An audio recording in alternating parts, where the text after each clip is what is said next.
जी हाँ, विधानसभा 276 गोसाईगंज से भारतीय जनता पार्टी के उम्मीदवार बड़े भैया खब्बू तिवारी की पत्नी आरती तिवारी, जिनका चुनाव निशान कमल का फूल है।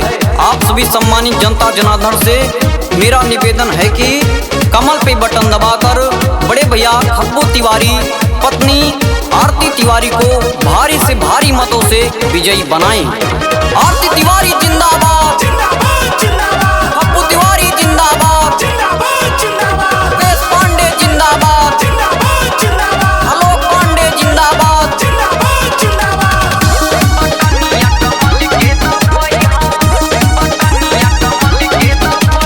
मांगे आशीर्वाद आरती तिवारी, ए भैया मांगे आशीर्वाद खब्बू तिवारी, कमल के बटन दबैहा की आरती तिवारी के जितैहा, विधायक नहीं के बनैहा।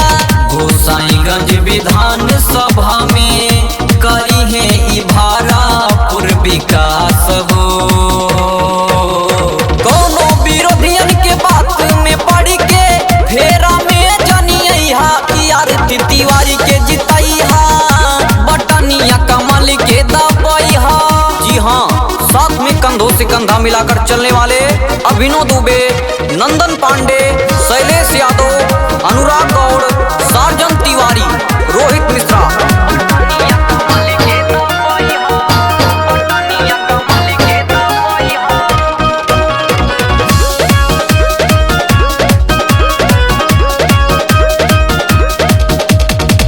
दिलावा के नेक बाड़ी सच्चा इरादा, जनता के पूरा करी है कैले अपन वादा।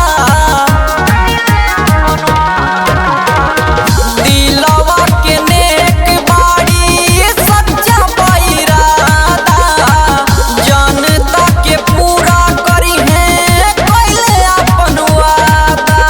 भारी मतों से विधायक बना के लखनऊ पहुँचैहा की आरती तिवारी के जितैहा, बटनिया कमल के दबैहा। आरती तिवारी जिंदाबाद, खब्बू तिवारी जिंदाबाद, मुकेश पांडे जिंदाबाद, आलोक पांडे जिंदाबाद।